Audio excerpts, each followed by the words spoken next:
All right, welcome ladies and gentlemen to On Loose Lines, back for another week, and thank you to everyone who is joining in. Big show planned tonight. Do have to get myself a little thing organised. I'm actually going to play this for 2 seconds. Woodland Stud present their All-Star 5 world-class pacing sires, all on offer to breeders this season. Bettor's Delight, American Ideal, Sweet Lou, Down by the Seaside, Lather Up. We're a one-stop shop for breeders looking to enhance their bloodlines, get success at the sales and breed their own stars. Visit www.woodlandstud.co.nz for more information. Share the dream with Woodland Stud. Back now. Thank you very much to everyone who has got involved, including my great sponsors Woodlands and the crew. I've got to get a start, something just to hold me back at the start of this show so that I can get a little bit of information out there. Right, big show. Going to have Jackie Gibson coming on very shortly. Got to get back to the page. I've got so many pages of stuff to talk about, so many people there as well. After the brilliant win of I Keep Smiling, and I'm sure Jackie is there as well. And then Darren Clayton will be joining me a little bit later on in the show as well. Plus we've got a couple of others, things to promote. I might actually send out a text message after a period of time because, and we might be able to get hold of someone from Terang as well, because the Terang Stallion Tender is on as well. But it's been a huge day, a huge week of racing, so make sure you get involved in the show, and we continue to get the message out there. And if you are watching live, be aware either via the Facebook or the YouTube page, you can put your comments in, and that'll grow this show, and we'll be able to get it bigger and better as we go along. Plenty of sponsors that help me along the way with their continued support. So I must say, huge thank you to those guys. Actually, got to go back though and do that first. Got a few things happening here. The team at NZB as well as Nutrient, always looking after me, and of course, Harass to Trotters. Doing a great job. Hello to you, Alex Hurley. We were talking grey horses last week, so always good to have Alex involved as well. But as I said, always a huge thank you to my sponsors and supporters. Now, actually try and get hold of Jackie now if you've got any questions for Jackie or anything else you want to talk about in the industry. Please get involved. I've had one of them days today. I was sort of organised last night, which is always good for me because I've since then had a mare of an afternoon, but that's okay. We have those days, so everyone has them, so we'll go from there and just see. Jackie, do I have you on the phone already? You certainly do, Paul. How are you? Very, very well, thank you, Jackie. Good to have you with us. Firstly, now you are breeding horses. Has Jocko got home yet? No, he's not far away. I just got the text message that he was in Harden, so that's about sort of 10 or 15 minutes away. And I'm here at the crush with the mares in, ready to go. Do you, if you have to leave us, go from there. Hopefully you've got headphones and things along those lines, but that's okay. It'll be fine. I'm sure you've got, you'll have everyone organised. You run a very good ship there. Don't you worry about that. Of course, anyone that doesn't know, Success Stud. Jackie, I've asked you this. We did an interview just recently. Is it 60-something years Success Stud's been going?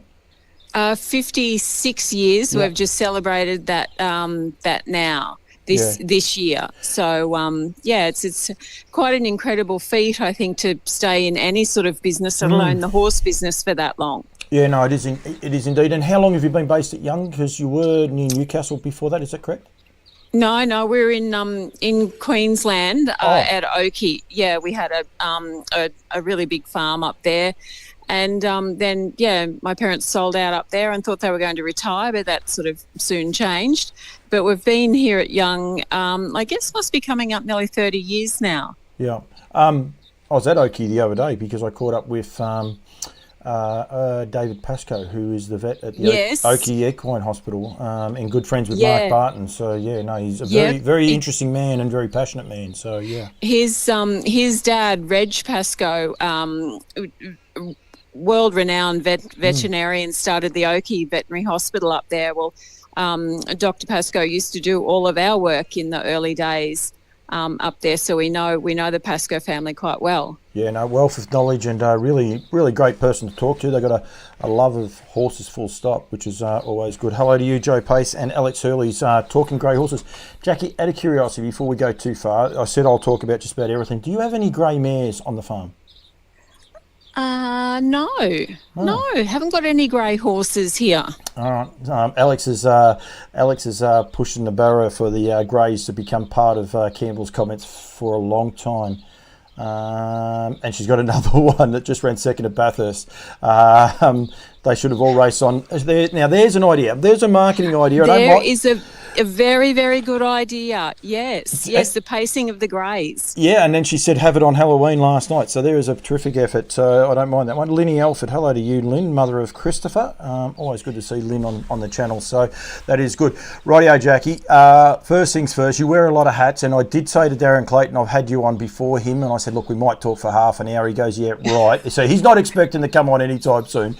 But initially, the main reason I got you on, well, not the main reason, but one of the reasons is after the win of I Keep Smiling last Sunday in the Breeders' Challenge for the 3-year-old fillies, the New South Wales Breeders' Challenge. I'm going to let this race play out its entirety and go from there. Hopefully the guys at New South Wales won't mind.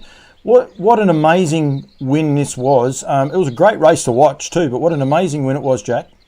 Yeah, it was just super, and I certainly don't mind watching it again either. No, but how many times have you watched it?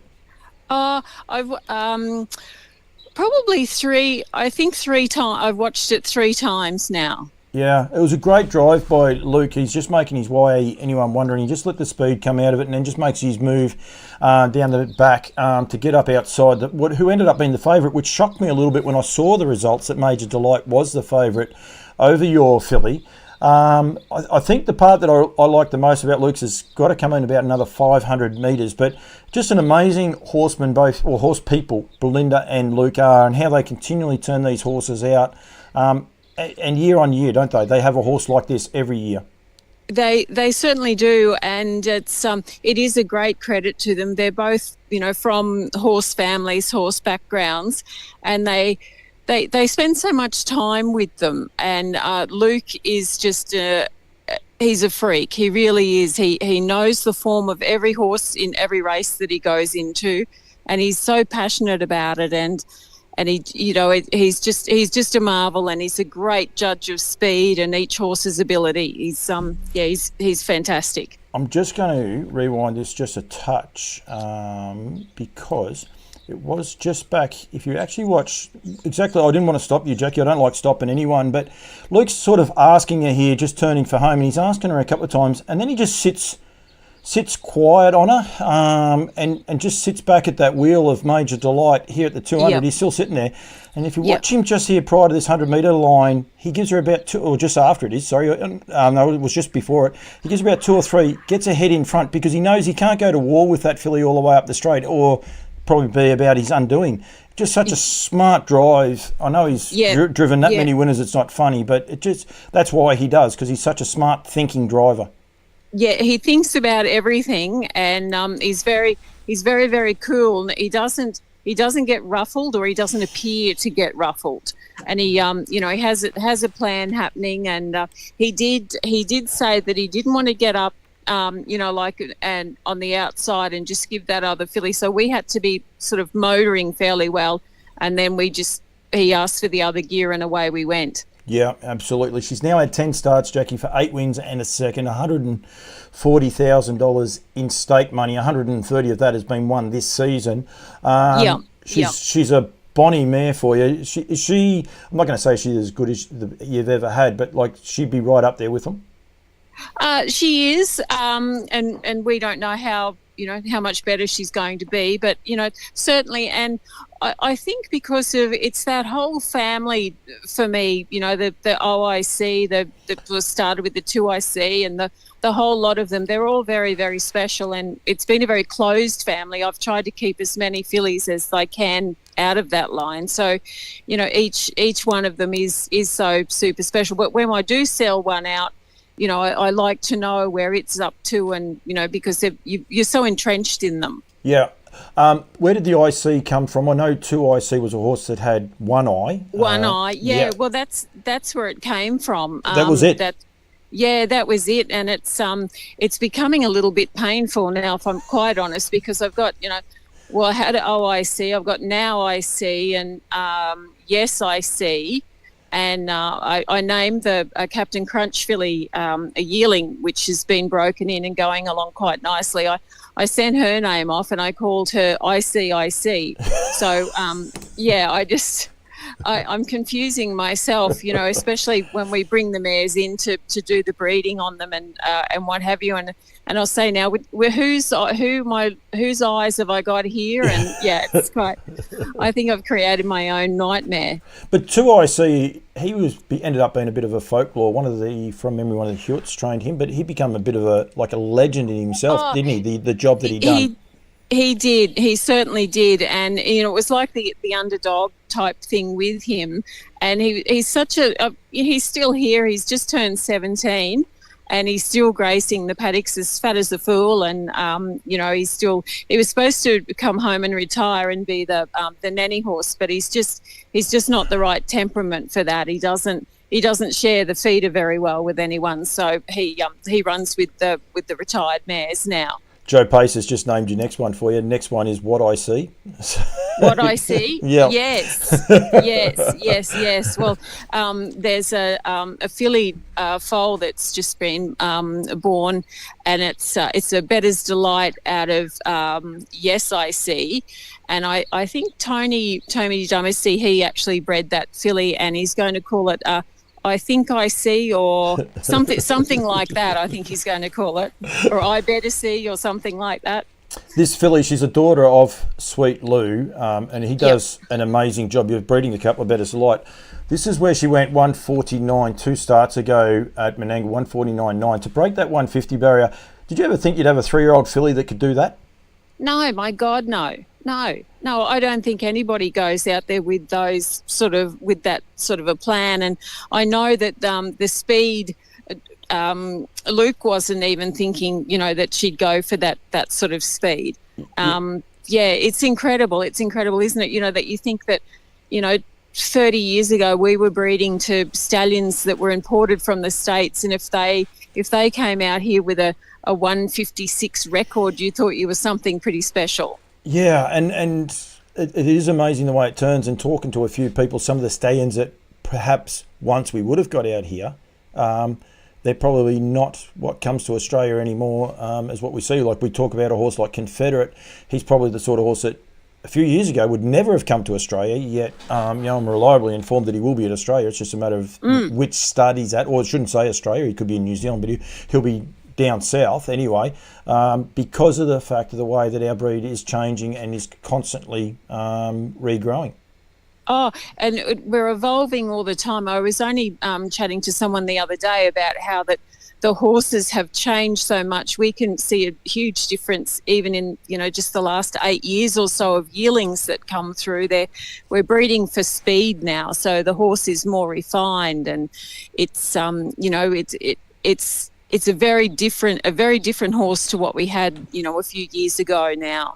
It is indeed another name for you. I can see quite well with no spaces. This is Brooke Hammond. She is the best Uber driver in Tasmania. I've got to catch up with the guys in Tassie too. Actually, I've got a bit to do there going forward. But yeah, she's come up with no spaces, Jackie. But I don't think you're. What is it? I can see. I can see quite well with no spaces. I can see quite well. Yeah. I don't think the race callers will like that one.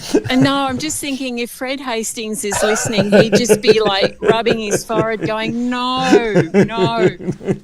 I don't like those long one-namers either. I'm a bit the same as you. The job Sweet Lou is doing, though, like your filly went 49. We saw Confederate. I think he only went 48 himself, winning on a sloppy track, but got home in 26.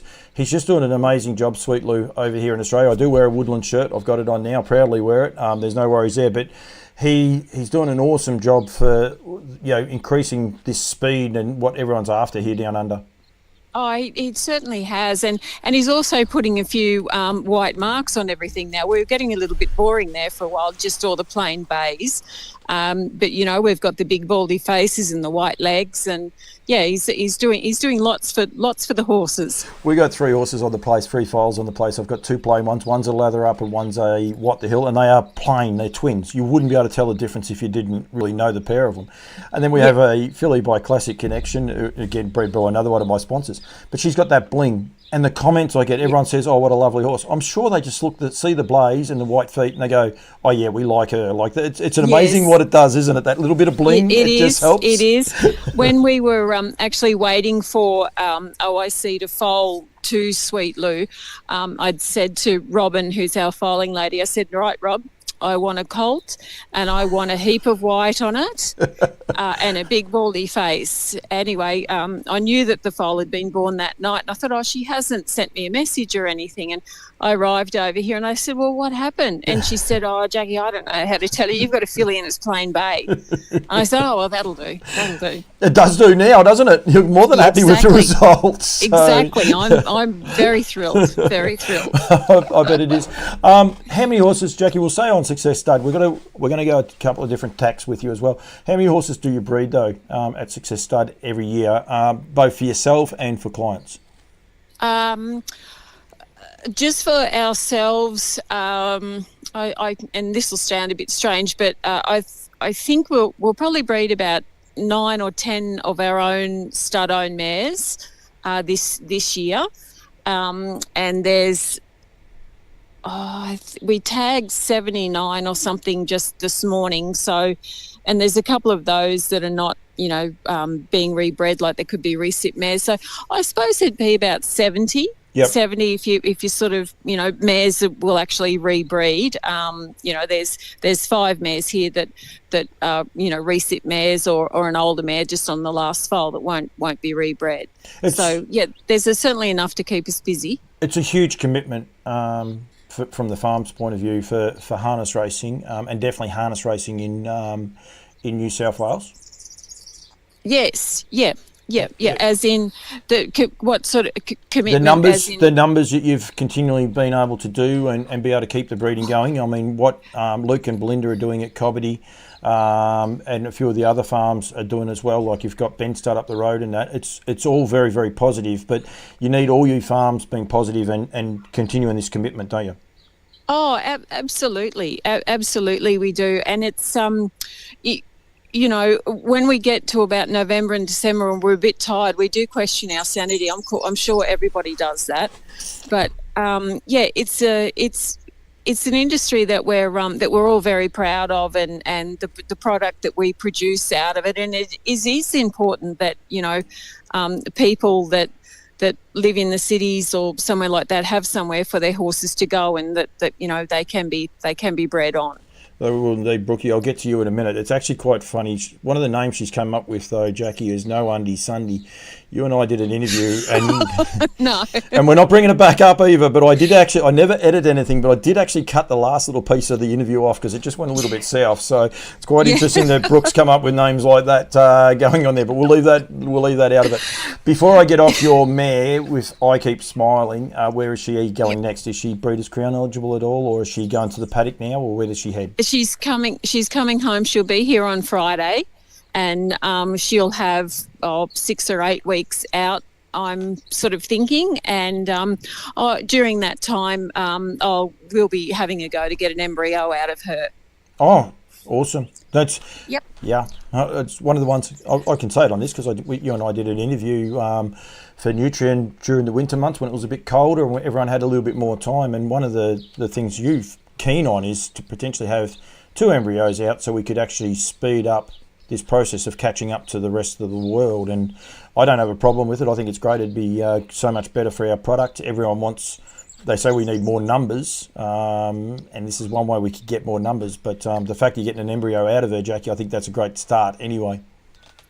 Yeah, I think if we could get 2, that'd be great. Whether they say they have to be by 2 different stallions, that's fine too. If we need more numbers on the ground and we need to expand our bloodlines, I think that's certainly the way to go.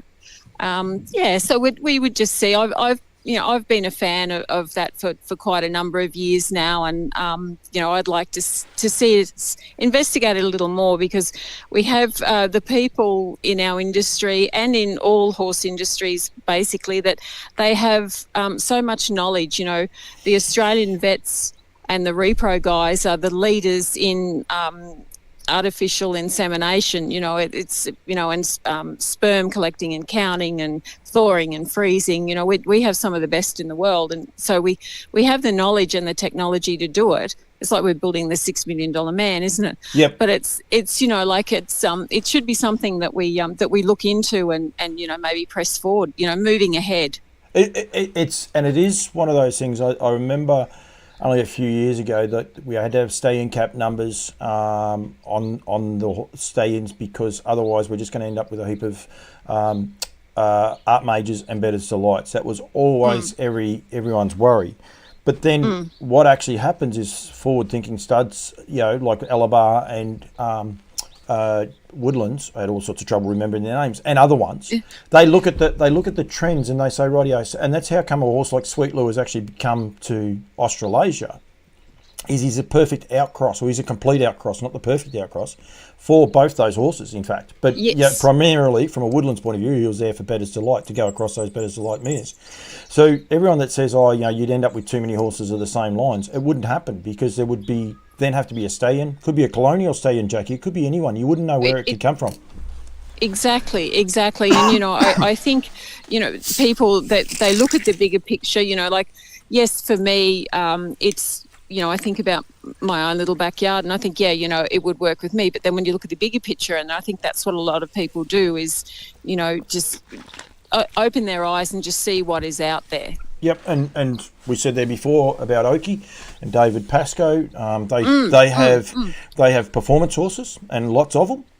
And effectively, he was there, and in my interview with him, he said he can't understand why the thoroughbreds don't do AI, other than the fact they're so scared of where it could end up. Yet harness racing proves it won't get out of control, because it can't. It's one of those things. So it self-regulates itself to a degree, because you can't put a Better's Delight over a Better's Delight. So that slows the process down, and you have to look for something that's going to work and speed up the genetic pool as well. Yeah, exactly. That's so true. And David would have spoken to you about doing the embryo transfers and so on. Being with the quarter horses, they can do several a year, and warm bloods can do the same, and the Arabians, and it's really interesting. And the best part is that, if my filly and this is for, all breeders that have a really good mare, if my filly can keep going, and then I can rock up to nutrient yearling sale in 2 years' time and 3 years' time, and she's still racing, and if she's, wins the Queen Elizabeth the night before we go to sell, how lucky is that?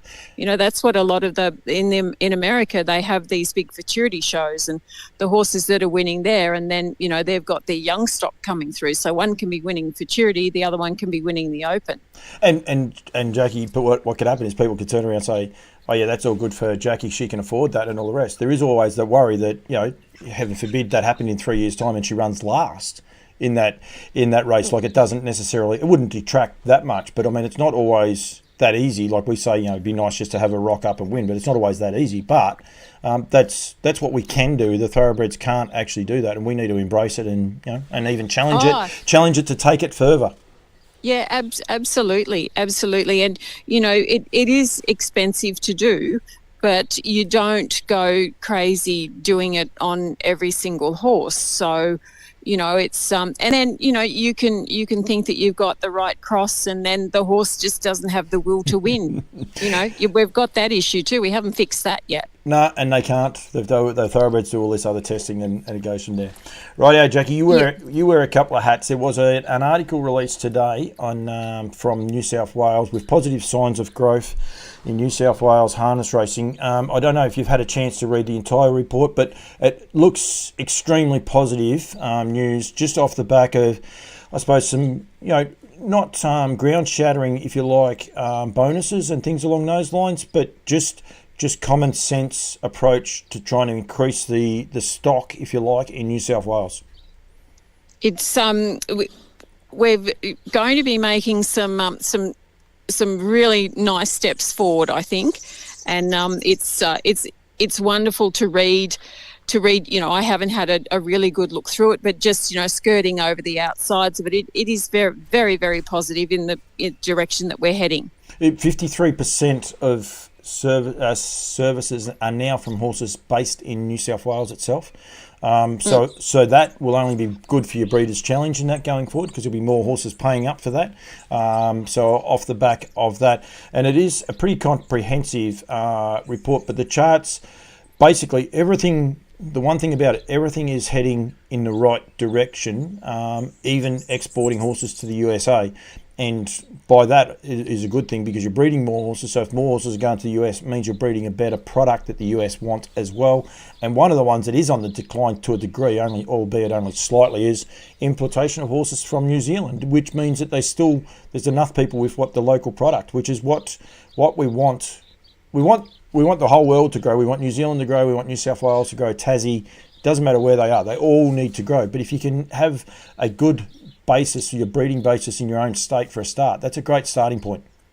Oh, well, absolutely. And when you look through some of the broodmare and the bloodlines that are here, and the different people, that the breeders that have them, there's some lovely blood there, and it's to have that, moving forward, and to have these incentives, it's really great for New South Wales. Yeah, it is indeed. I think there's a couple of some good figures. Go to it. It's on the Australian, Harness Racing Australia site. It's down a little bit, but yeah, it's just been released.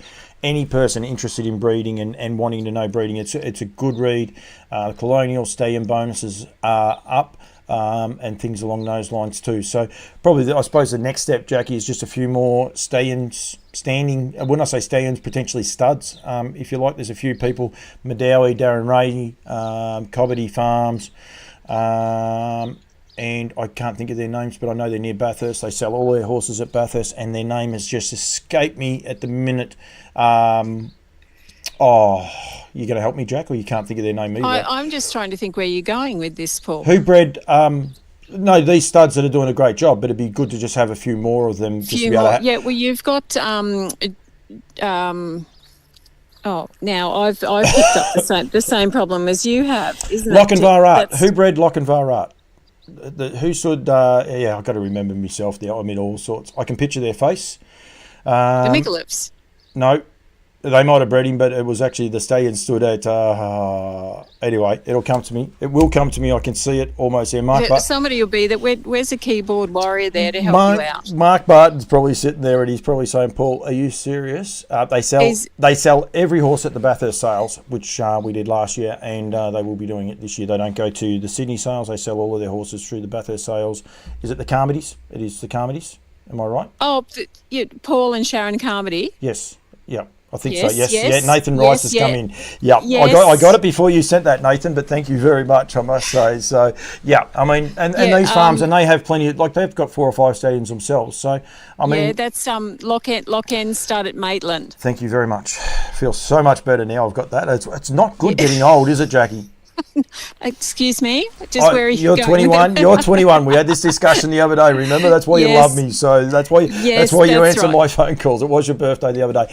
On that, okay, so one of the other hats, you are on the board at Club Menangle. And I've got to say well done to Club Menangle for what they were able to put out the other day. The photo that I've got of you and your mum is actually off the Facebook page, I'll be honest. I pinched it off that, but I think it's a beautiful photo. But just the whole way that this carnival, this Breeders' Challenge carnival, was marketed from the start, like even back to the heats. It was publicised, it was big, people knew about them, they were at regional tracks, and then the build-up until what was a Super Sunday of racing, and to get some great highlights. But then the way that they've been able to showcase them, I think it's been outstanding. Yeah, it has been. The guys at Menangle are just outstanding. The promotion crew that are there, and Harness Racing New South Wales, they've really done well too. Because we have to remember, Paul, that Menangle is different to Harness Racing New South Wales. So it was the race meeting was Harness Racing New South Wales, and they did a marvellous job. And you're right, with those photos that show the emotion. Of everybody winning. I know, I saw some other photos there as well, and it's just so great to get that captured. Yes, it's lovely to see the horse, at the winning post, but to see the people that are involved, that's a huge thing. It's such a buzz. It is, and as I said to you when I rang you earlier today, it makes you want to go to that meeting. Like, it's a meeting now that I say, right, I want to get there next year, because I might not get a winner, but you can just see that there's so much positivity, yourself and Belinda. And I think it's quite a quirky little photo, because the way I'm going to say it, people are going to go, oh my God, you're actually just looking into each other's eyes. But it just says so much. It's just sort of almost, it almost says, we achieved it, we've done it. Without you uttering a word, there's no video needed for what that photo captures.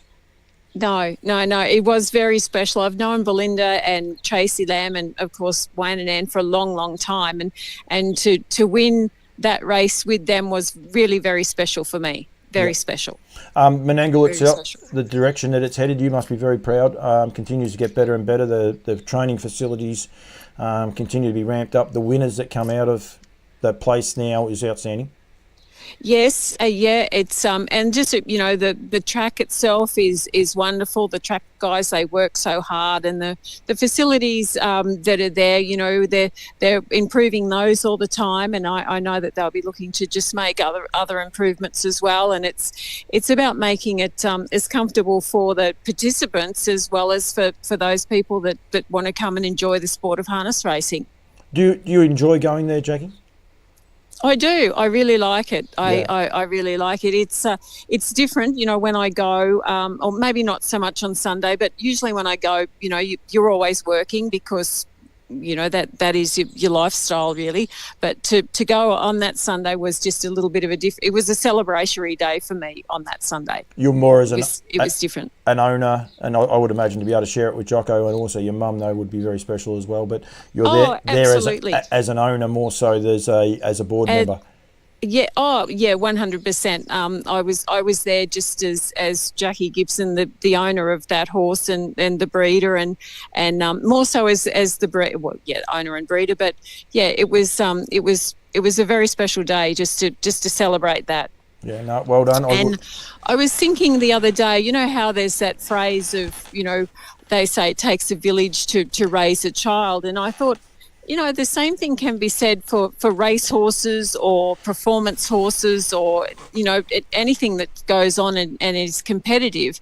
You start off with the all your vets and the farriers and the stud workers, the foaling lady, the guy that brings the semen back from the aeroplane, from the stud. There's the whole lot of us, and it's the trainers, it's everyone that's involved, and it's very much a thing. When you go to the races, there's a lot of people behind the scenes, and so many of those guys that work for Luke and Belinda and every trainer, and it's it's the people that work in the saddlery stores that sell the equipment. There's a lot involved. We are actually a monstrous business. I actually changed my hats and was going to talk on that in a minute, which is a bigger part of it, another bigger part as well. But the actual racing, day-to-day racing, and how horses get there and the people involved, it's massive what goes on in our horse industry. Absolutely. You've got your transport drivers that take them there and bring the mares to the stud and take our yearlings to the sales and, and then just, take them to the spelling farms. And, it's a very, very big industry. And we saw all of that, the effect that it had when that dreadful EI was on, however many years ago that was. We just saw the impact that it had, and, right down to when the horses couldn't race, and the dry cleaners went out of business because people weren't getting their race day clothes dry cleaned.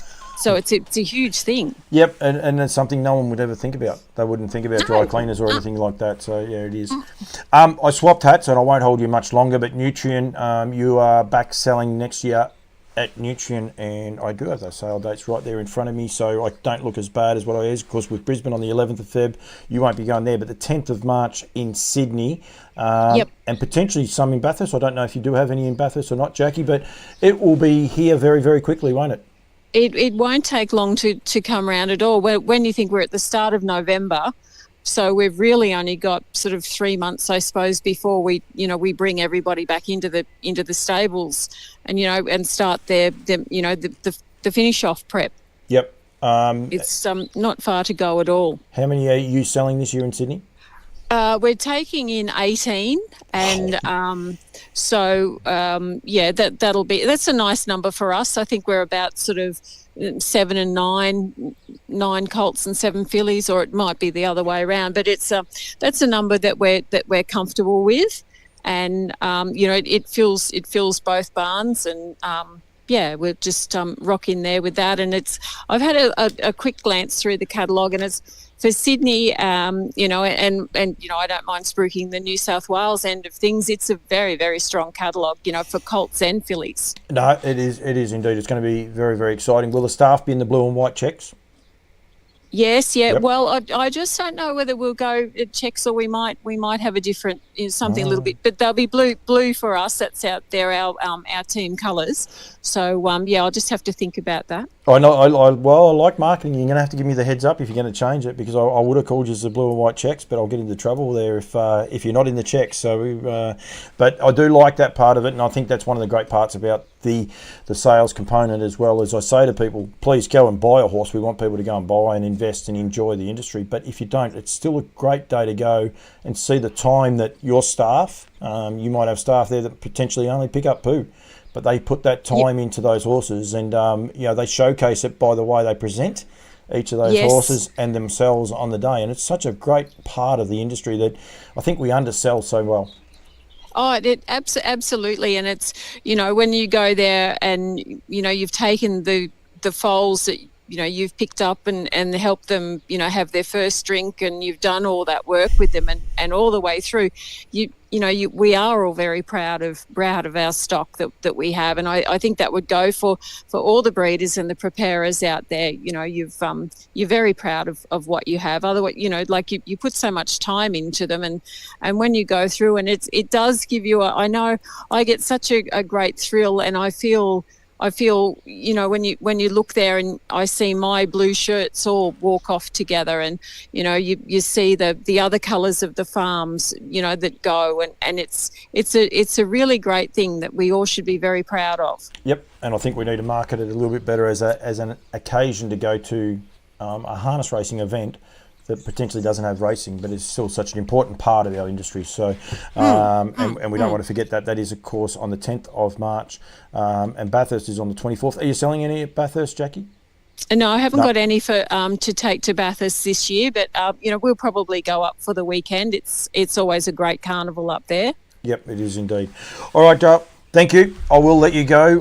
Jocko's probably inseminated all of those horses, I suppose, but he's got everything lined up here, and I better hop in and start to go to work. I've only got a light night. I only got 5 to do tonight, I believe. And then. Well-informed one is a bettor's delight, so maybe 2, but I know there is a bettor's delight, I believe. For me tonight? Yes. I'll have to go and have a look on the list. Well, I'm reasonably confident you do, but anyway, that's okay. So I might be wrong, but I thought there was, but I might be wrong. But anyway, I've got a speeding spur coming in. I know I've got that. I've got a trotter coming in. Yeah. And there's an Art Major, and I've got a King of Swing. Or the locals as well. So you haven't got a better. You haven't got a betters. Okay, I might be wrong. I might have heard him wrong. I'll get into trouble for that. He'll tell me off tomorrow, so that's fine. No, I haven't got that. I've had a betters in, and that all went very well. So yeah, it's a great time of year. We had a big day on. Was that Tuesday? We went through. Yes, only yesterday. Seems like an age away. We did some preg tests and so on, and that's very, very rewarding when you go through and you're looking at 13, 14-day pregnancies, and you just think, oh, that's fantastic, that works. So that night at 11 o'clock at night when you're out here, it's all worth it. No, it is indeed. Jackie, thank you. It's a very busy time of year. Thank you very much. Well done with Keep Eyes Smiling. I keep smiling. Sorry, I keep smiling. I wrote it backwards, and then on the first time I wrote it backwards, and I've said it backwards about 3 times since. But well done with her. Everything that you're doing at Success Stud. Look forward to catching up with you way before March. Don't worry about that. We'll be catching up maybe in a couple of weeks, or who knows. But always look forward to catching up with you. But continue doing what you're doing there, and the whole team at Success Stud. Well done to everyone. Thank you so much, Paul. And I look forward to catching up with you guys and Mark when he comes through. And like the other preparers and the stud people, we'll they'll all be getting ready for some on-farm inspections soon too. And we've had one lot through, but that they'll all start to pick up in about December. So I know everybody be busy, with their mares and then with those happening as well. So it's a great time of year. On that, Jackie, before I do let you go, I want to make sure everyone realises that you can pre-register. Always one of the things is about getting your credit and getting your credit sorted with Nutrien. You can do it from now on. People can do it from now on. I know there's some special things planned in Queensland at the minute. I'm not sure about any of the other states, potentially about being organised and registered early. Get in touch with the guys. I've got Gemma's phone number there. I have to get rid of Jackie's name for that one, but 0447 356 549. Get in touch with Gemma anytime, or go to the website nutrienequine.com.au and follow the links there, or even Bardo's numbers there as well. If you give them a ring, they'll organise it early, and effectively what you'll have to do is rock up on the sales date, produce your licence to say that it is Jackie Gibson at the other end, and they'll give you a card, and away you go, and it'll be that simple. So we want to make sure, that's the one thing I am going to pump out this year. It's very, very simple if you do it early. It's easy on Mark and Gemma.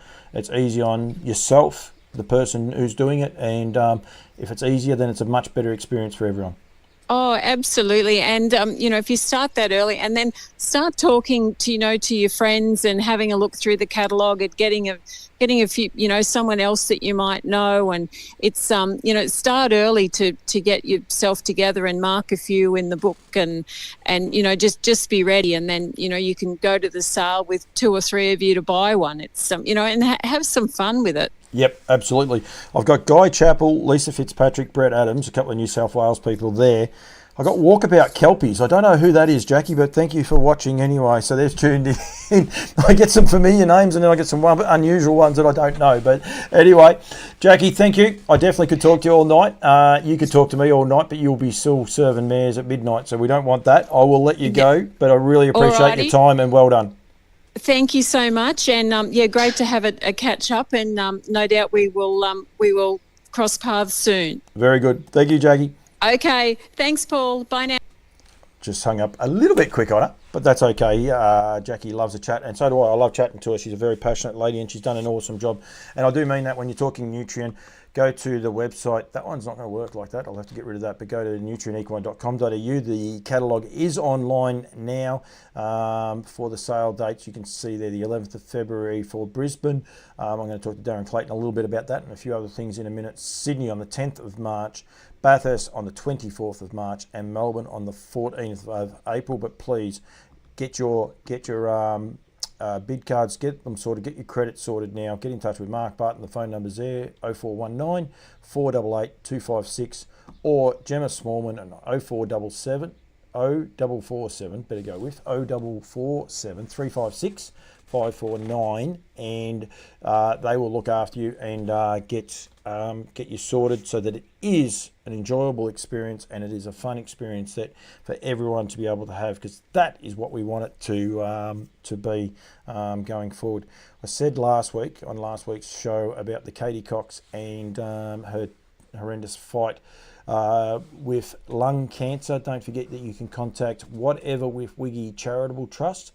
The details are there for the New Zealanders, and also Harness Racing Australia events, and the details are on that as well. The best way to get any of the information in relation to Katie and the team, or the people that are raising the funds, Ricky May, Wiggy, and Wiggy's a clerk of the course who does some terrific things. and I can't think of the other gentleman's name, is go to Whatever with Wiggy on Facebook. If you're watching this on Facebook, you can go there now, or when you finish the show, go and have a look there. And I don't have Emily. I don't knowingly have. I do have Emily. She's actually watching there now. Duncan Dornoff, hello to you from Tassie. Emily Morgan, Kylie Cameron, Matthew Hoffman, Catherine McGuigan. Yep, I'll go with that. Timmy's been having a good run. They've had a good win the other night. Not sure if this is still up and running or seats are still available for this, but I will put it out there. The Katie Cox Melbourne Cup Day fundraiser. So 6 days' time that'll be. Tables at 10 for $1,200, which includes Punters Club tickets. I'm presuming they're betting on the thing. For all your bookings, contact Greg O Racing. I'm pretty sure that's Greg O'Connor, but Greg O Racing 1 at gmail.com, or call the Addington Raceway on 03 3389 094. But of course, that is in New Zealand. Plus, donations and raffle items are all things. So yeah, so Wiggy, Bruce Taylor, and Ricky May are the few people behind that. There's a few tables left for bookings. Emily and Desiree Keating are outstanding. They listen to all the ramble that I have, and when I need them, they are there. So I want to make sure that we get people. Bookings close on Friday, so I'm pretty sure Greg O'Connor will be hosting that, and they'll be doing everything they can to raise as much money as they can. There was a story on Wiggy's Facebook from Katie, just giving a bit of an update, and she's positive, and we want to make sure we can raise as much money as we can for her. I'm going to be in New Zealand, and we'll be doing a few things over there as well to make sure people are aware. It's just horrendous plight that is facing her. We'll say too, next week, I'm going to do a New Zealand show next week. So it's going to be on loose lines. Be late for the Kiwis, but we might get a couple of Kiwis on because it is Cup Week the week after, and I'm going to be over there.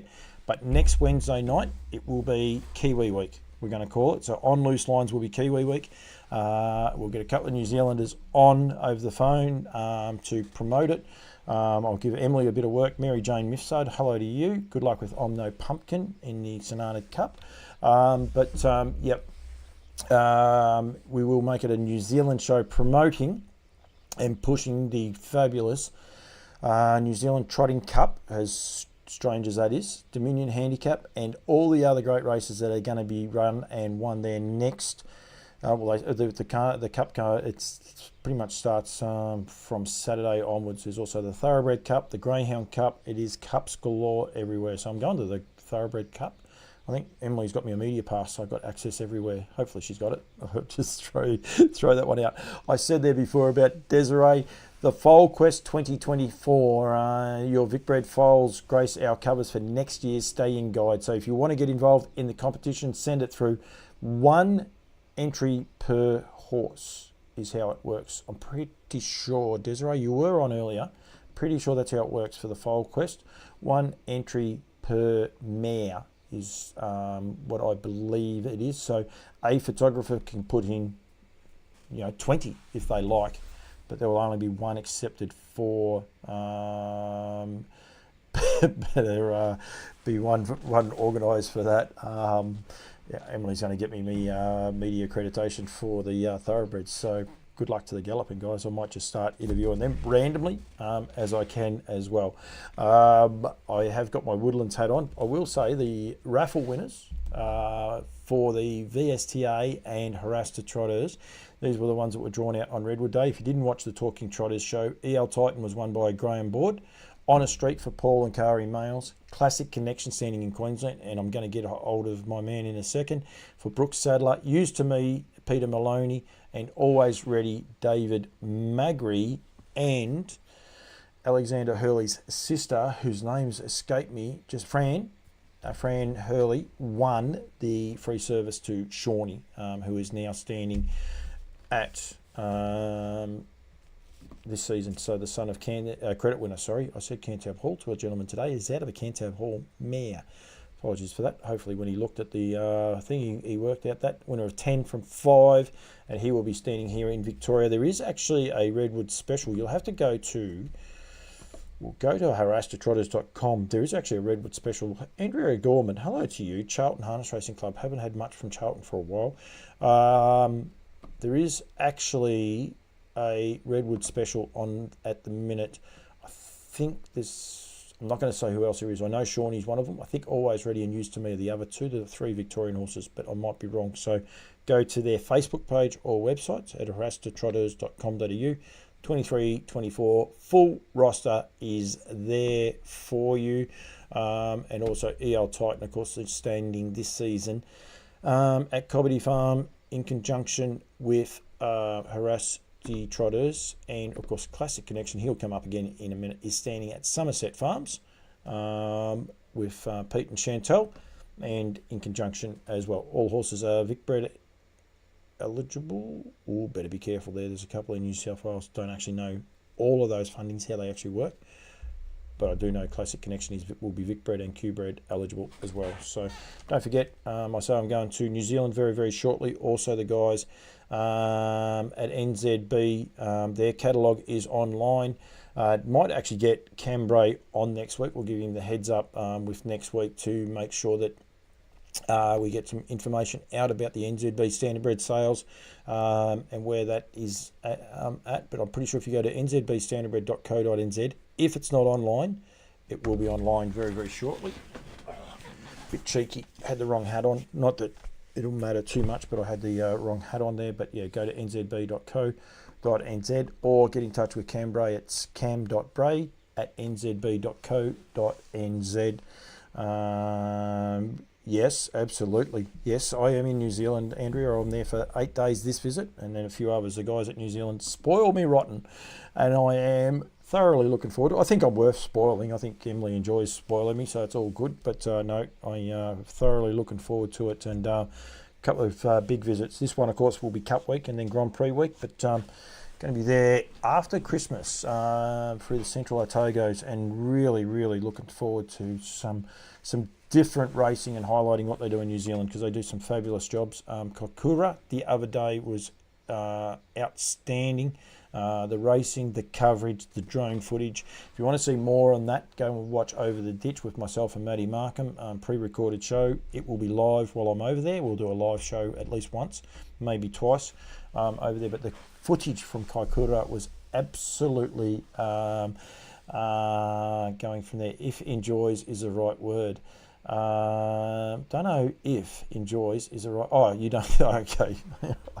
Yeah, I think I know where that one's going. Horselad Bendigo, and also the safety specialist. Now, we were talking this there before about your uniforms and making sure you have your uniforms sorted with the yearling sales coming up. Get them organised now. Get in touch with Darren on 0400 309 902 to get your uniforms up and ready for your yearling sales.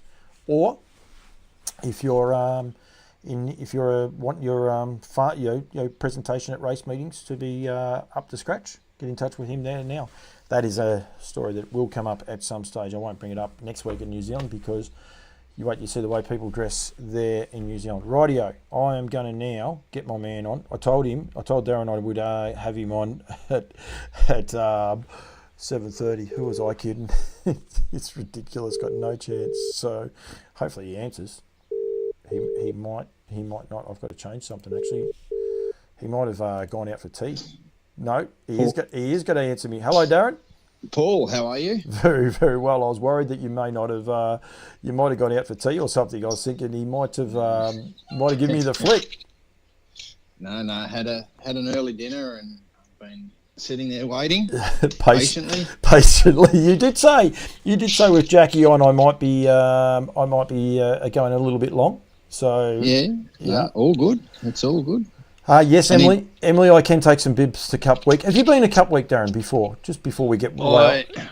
It's one of those things that I've always wanted to do, but I never got around to it.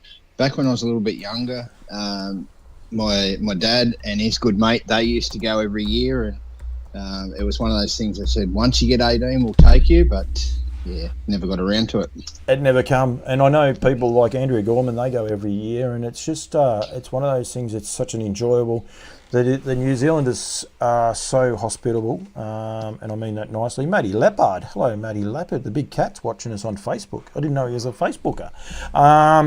But they're so hospitable and open. They know about promoting the industry, and they do it so well. And it's just great to be a part of. I really do. I really enjoy it. It's and appreciate the way that take me on, if you like, and I'm really looking forward to it. But that's okay. You guys in Queensland have got plenty going on as well, mate.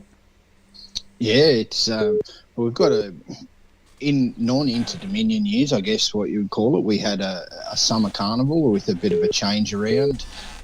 Through the COVID, it sort of came about, and we ended up having the Blacks of Fake 1 year later in the year, and it's followed on, and so now it's a nice little mini carnival at the end of the year. But this year it also builds into the Inter-Dominion carnival, so it's the Queensland summer harness season, and we have kicking off this Saturday night is the Be Good Johnny Sprint's one of those sort of main features, and we get to see a couple of big players in the Inter-Dominion go around in that. So looking forward to that. Leap to Fame will be in that race Saturday night. It is at 8:18 Queensland time. So what's that? 9:18. I got no idea how it works. Yeah, so 9:18 for all you people whose chickens will stop laying, and 8:18 for ours who will keep laying through the next 6 months. So, is that seriously how it works? What's that? They stop laying? No, of course they don't. I wasn't sure if you're being serious, mate. This is on loose lines. Anything can happen on loose lines. Don't you worry about that. So well, it's the same thing. It makes your curtains fade because you get that extra hour of daylight. You peanut. Now I do know you. Now I do know you're telling me rubbish. I was having all sorts of trouble finding the race anyway because the times didn't add up. But I went to Albion Park on Friday. But the Be Good Johnny Sprint. So it's a great race actually. It's always been a good race anyway, hasn't it? Yeah, ever since it sort of came into the carnival, and Black Sedans won this race last year. There's been some good horses win it. Like I say, it's sort of where it's ended up now. It's in a good little spot. It used to be one of the lead-ups to, I guess, when it was the Queensland Pacing Championship before it became merged with the Winter Cup, the Blacks of Fake. So when we used to have that sort of spring carnival, the Be Good Johnny Sprint was one of the lead-ups to the Queensland Pacing Championship. That changed. What was the Gold Coast Cup is now the Queensland Cup. So there's always been sort of little carnival changes and race changes, but this Be Good Johnny Sprint has been a really good race over the years, and this year probably a little bit more important with what it shapes with the Inter-Dominion. So Leap to Fame inside the second line, so that makes it a very interesting race now with the front line hot and treacherous, as good as he's been in Gate 4, and Turn It Up. Well, great horse over a lot of years. He broke through $800,000 in stakes at his last win last week, and he is just one of the quickest horses in Australia off the arm. So from Gate 6, it won't even worry him. He was Gate 7 last week. I think he was in front within 100 metres. So, Shane Graham's got that awesome sort of arsenal at his disposal that he can just I always joke that he just puts the left-hand blinker on and he's in front. Well, I think Chris said last week in the call didn't even need the blinker; he was already in front. So, he's got a good team. It's interesting. I Cast No Shadow having its first start with Darryl Graham. Has it been trialling? It has trialled. It had it come through a pretty strong trial session. Its last trial. It's had 2 trials. The last trial it had was pretty solid. They went 53-1. They come home in about 56 and a bit, and there was some really nice horses in it. Cast No Shadow was not asked for much, but he finished sort of tucked in behind them. The horse Teddy Disco on the comeback. He was the run of that trial, and he has his first run back from a spell on Saturday night as well. So keep an eye on him. It was a really sharp trial. I keep telling people about a race at Tamworth, if you like, where he was in the Leap to Fame. I saw Leap to Fame. He was the poor horse that led up and gave myself and Cam Bray, both of us will openly say that it was just one of the most amazing things to see Grant lift one rein and this horse explode. And you see a horse like Teddy Disco was the horse that he did that to. That's what I think makes it even better. And Tim's a Trooper was sitting on their back and lost a length. So that such was the depth in that race. It was just absolute pure timing. We didn't go to Tamworth to watch that race. We got to Tamworth and then found out these horses were going around. It was like, oh, this is Christmas, and it was just brilliant to be there. So, yeah, and poor old Teddy Disco, he's a lovely horse, and he's still in the Inter Dominion. You see there, he's going around in race 3 at 8:18 down here, or 7:18 up there. So, yeah, he is a serious horse, isn't he? Yeah, he is, and he's had a good long spell and 3 trials back, so he's put plenty of miles in the legs. Sean Grimsey, his trainer, and making sure he's right. And like I say, that's the third of those trials. His first trial back was really good. The second one sort of probably not asked as much, and then that trial, the latest one, he sat, I think, 3 or 4 fence, might have been a little bit further back, and yeah, really attacked the line. We better be careful. We've got Bricky watching, mate. We'll be in all sorts of trouble. David Brick's just tuned in now. I've got the Omen bet for you for the night. It comes around in race 1. Yep, got Chooks. It just wins after that last little opening segment of yours. When it wins, you can say that bloke knows his form. So that'll be super. One of the other races, actually, we didn't come on to necessarily talk form, but who knows what we will talk. That was the whole crux of this. But one of the other races I just found just then as I was flicking through them is the trotting feature, the propulsion standing at Trump Bloodstock trotting feature. Good lot of trotters. A lot of these horses are headed to the Inter Dominion. You know, Adele, one of those horses that I did a great interview with Jack Butler, said what a great job he's been doing with. They got her manners under control. And I don't think she's behaved herself since, but good to see her back racing, and she'll be getting ready for the Inter as well. Yeah, she's a super trotter, and Jack's got well, apart from those few little hiccups, going really well, and she's well in the numbers in the nominations. Interestingly, a few of these in this race, sort of probably more the Queensland trotters, will be pushing their barrow, so to speak, hoping that there'll be 3 heats. Heats, yeah. So at the moment it's 24. They're taking the top 24, but there has been some chatter that they might extend that out to 36, depending on how things end up. I don't know. If Bricky's watching, maybe he can answer there that, when the deadline of knowing that will be. But a few in this, they're all Queenslanders this week in this feature.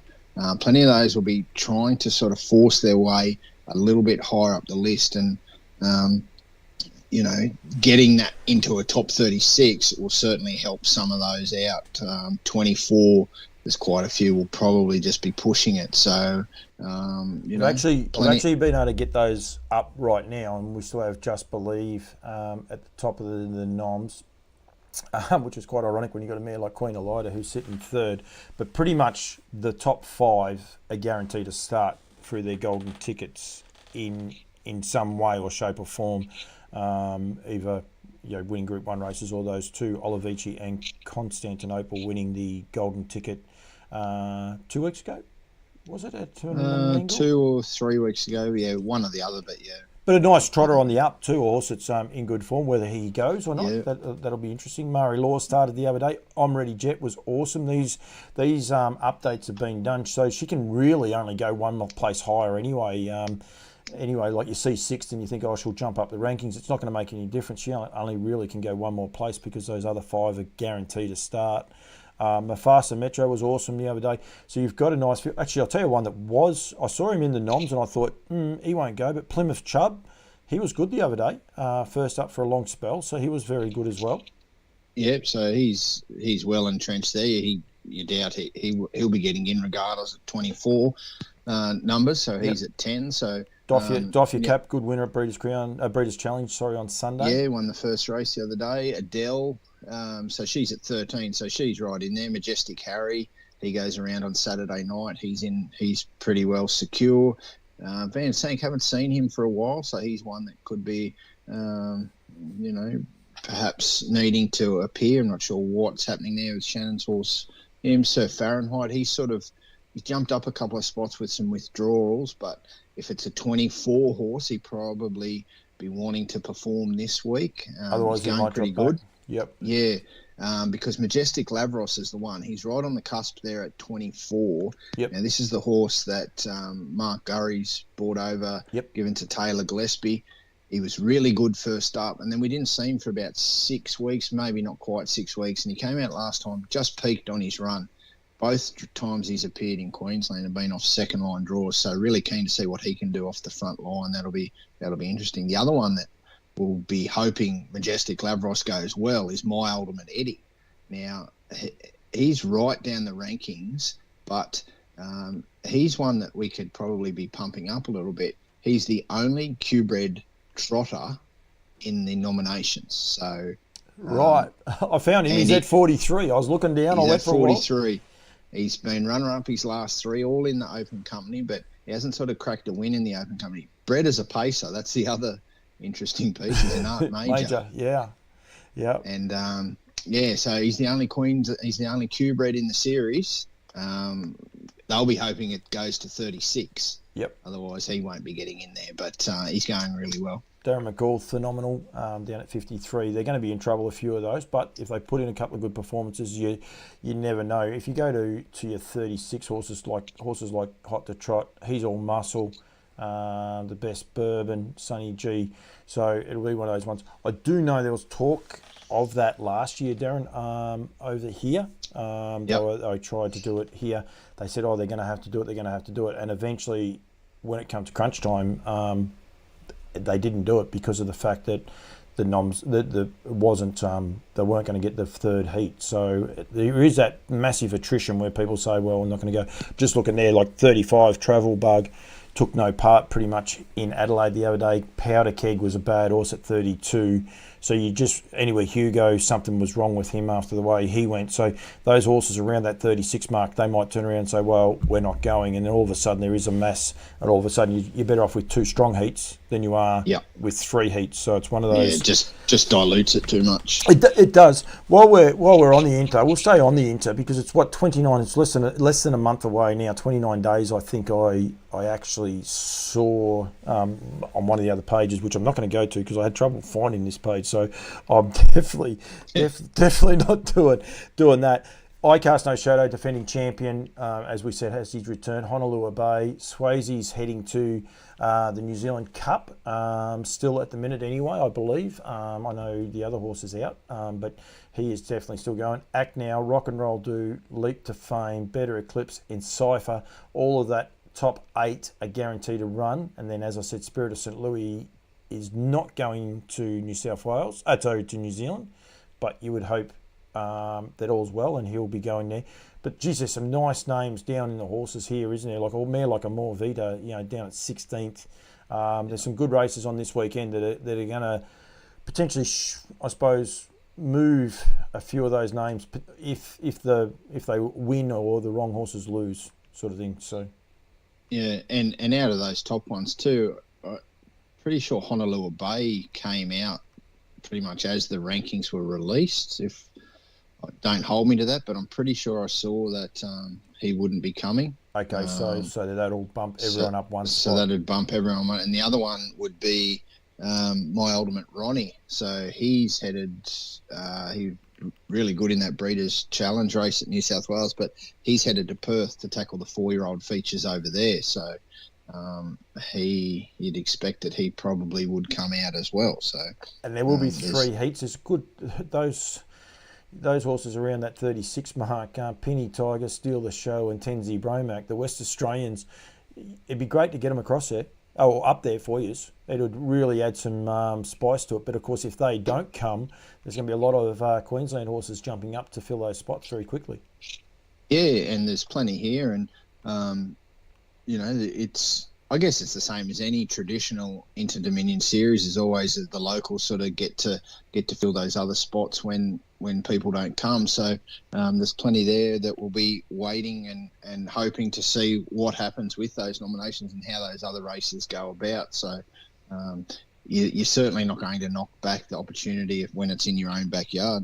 No, definitely not. I'm just slowly going through so people can see right through. So we got down to 86. So Don Lu is the last horse at the minute, and he's number 86. So still very, very good numbers with 30 days to go. So that's encouraging for the club and for the state.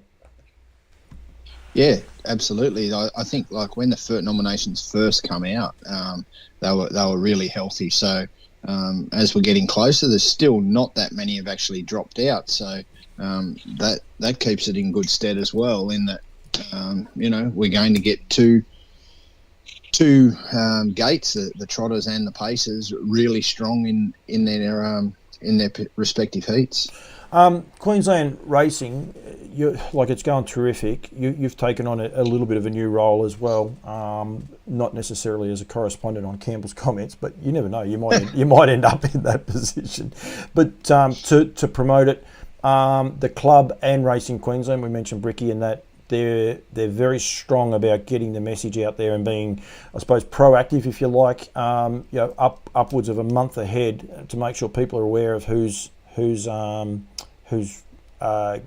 this Inter-Dominion and where they sit, and around the locals. Initially, this opening part of what you're doing, it's awesome what you're trying to do.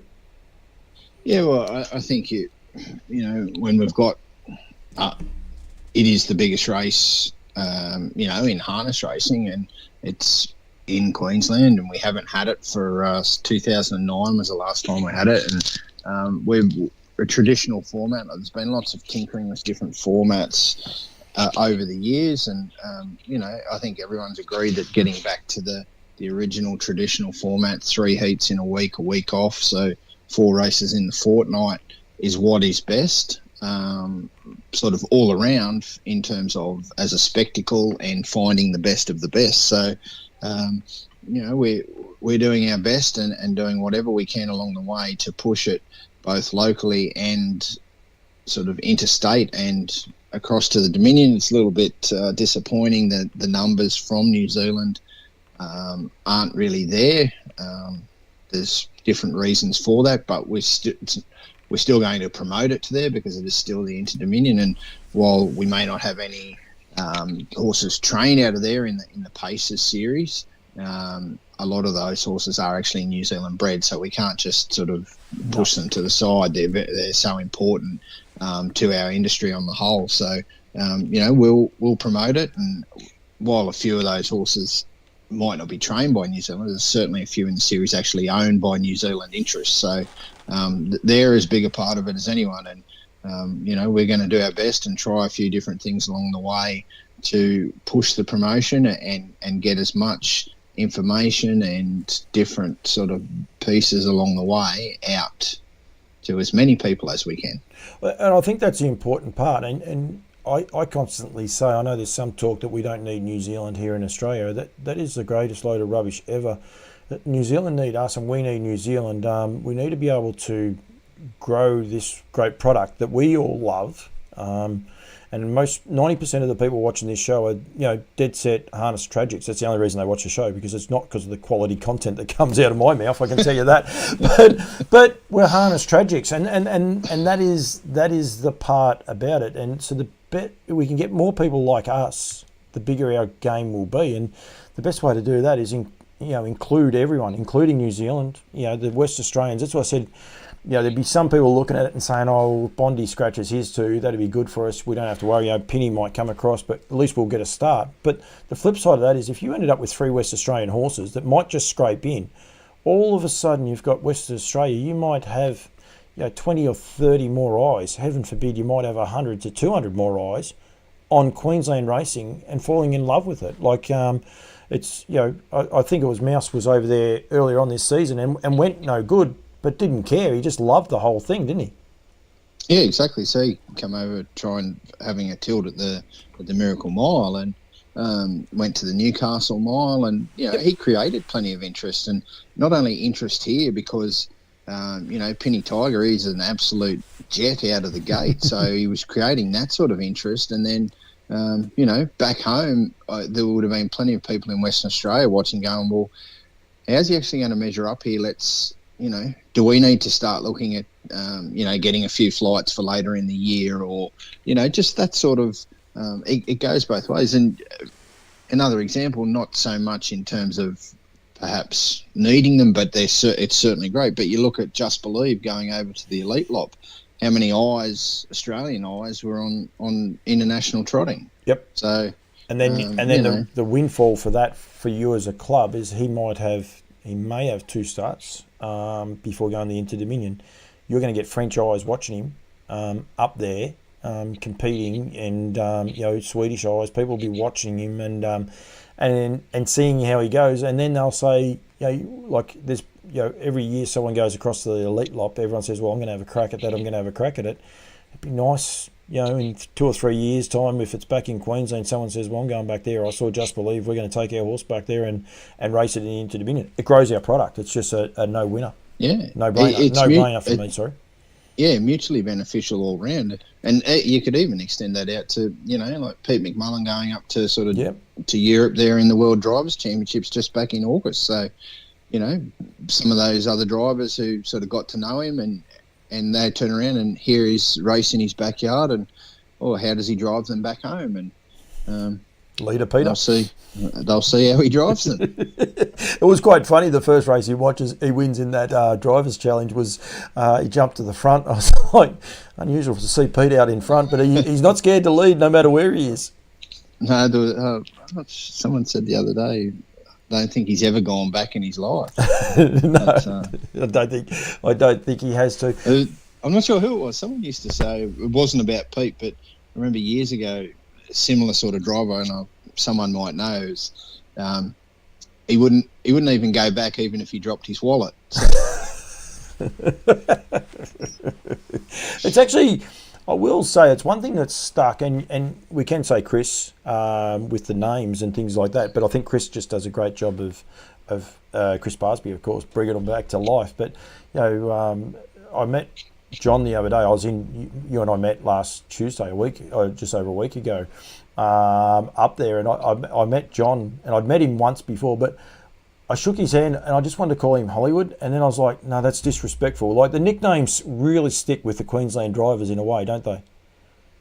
Yeah, they do, and we've got quite a few, and I guess it's one of those things that I know we tried it, and it copped plenty of criticism from different sort of avenues and people out there with the driver colours that were attempted to get in, where we had 6 drivers up here and they drove in their own driver colours in every race, not necessarily the trainer colours. I know every driver pretty much has their own driver colours, but they all drove in their colours, and they were sort of specifically designed, and a few of them even had different coloured pants that they were allowed to wear. Yep. So, and they all sort of, we tried to bring the nickname with them, and some of those didn't really stick, the nicknames. Others sort of, I hate the word organically, but they, I guess, like a Leader Peter, that's probably just grown organically. It wasn't pushed. It was Lane Dwyer actually came up with the name, so he's the one who gave him that name, and it's sort of stuck, and people have adopted it, and Peter's quite happy to go with it. He loves it. Yeah. Well, I think the fact that that's what it is. So, it's one of those things that Puppet, Puppet Alfred. There's plenty of others, but I think it just, in terms of marketing our drivers, who are one of the, I know the trainers provide, so much in getting the horses out there, but the drivers are the ones, along with the horses, who are front and centre. Yep. And get the most eyes. So if we can develop that in the right way, with different nicknames or colours or whatever it may be, whatever your promotion is, it can only be a good thing.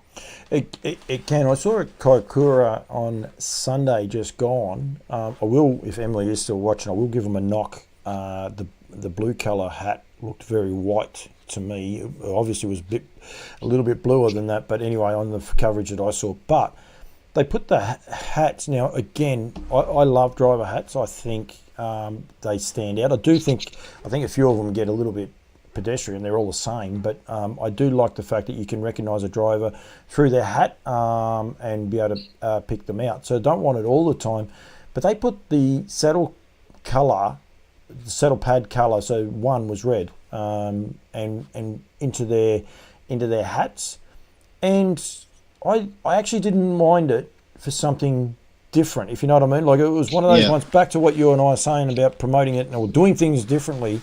It's not something I'd like to see all the time because it would take away from the identity of these drivers.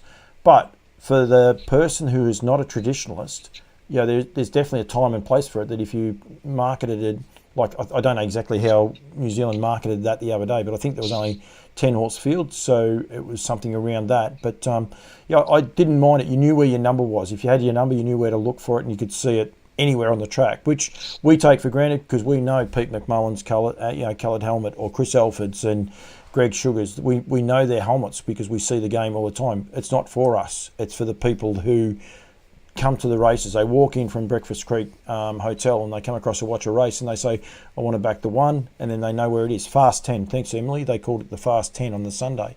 There's definitely a place for that. And like you said, with the driver's colours, there's a place for it. Yeah, 100%. And, getting that, just being able to distinguish them, like you say, like we know, like I can look at a race and know who's who by their helmet. That's purely off the fact that you watch so many races and you get to know it. The people in the pub or the first time to the track, and yes, they see the horse, but at the same time, and if there's something more distinguishable that's there for them, that's an easy see and grabs their eye straight away, and they go, that's the horse I'm on. Well, then, it stands out. It's like a grey horse. Yep. A grey horse stands out straight away. She'll be happy, Alex Hurley. You've led me into it, and I've been able to get it in there for her. So she's been pushing them out there. So she'll be happy. She loves a grey. So I fixed all my panels up, so I've got my panels working a little bit better. But you're spot on. And the grey horse, Blue Coman winning the Trotters. The Trotters Cup, the South Australian Trotters Cup, and he's as white as they come. But it doesn't. Yep. I think there's something special about that they could put that in the news and people say, have a look at this grey horse coming down the outside. So, because didn't he stand out as he was charging home? And even from my point of view, it was quite interesting. Well, there was two parts because he did blend into that back fence. But when you talk about a horse, you just say the grey horse out the back, so you can actually appreciate how much ground he's taken up and go from there. So yeah, it is one of those things. And yes, MC on course asking crowd who they acting, and lots of people picking horses based on the colour. Great for those meetings where the large number of the general public are opposed to racing enthusiasts, which is what Kaikoura is. I mean, a lot of people go there for a holiday and be able to watch races as well. So who they are backing, not acting. That's better. Now I understand what it meant after that. So that's the whole idea of that. But again, with those colours, I know Chris Barsby ramped it up. He mentioned their colours quite regularly and things like that. So I think well done. You've got to try those things, that's for sure. Yeah, certainly. And, even if you go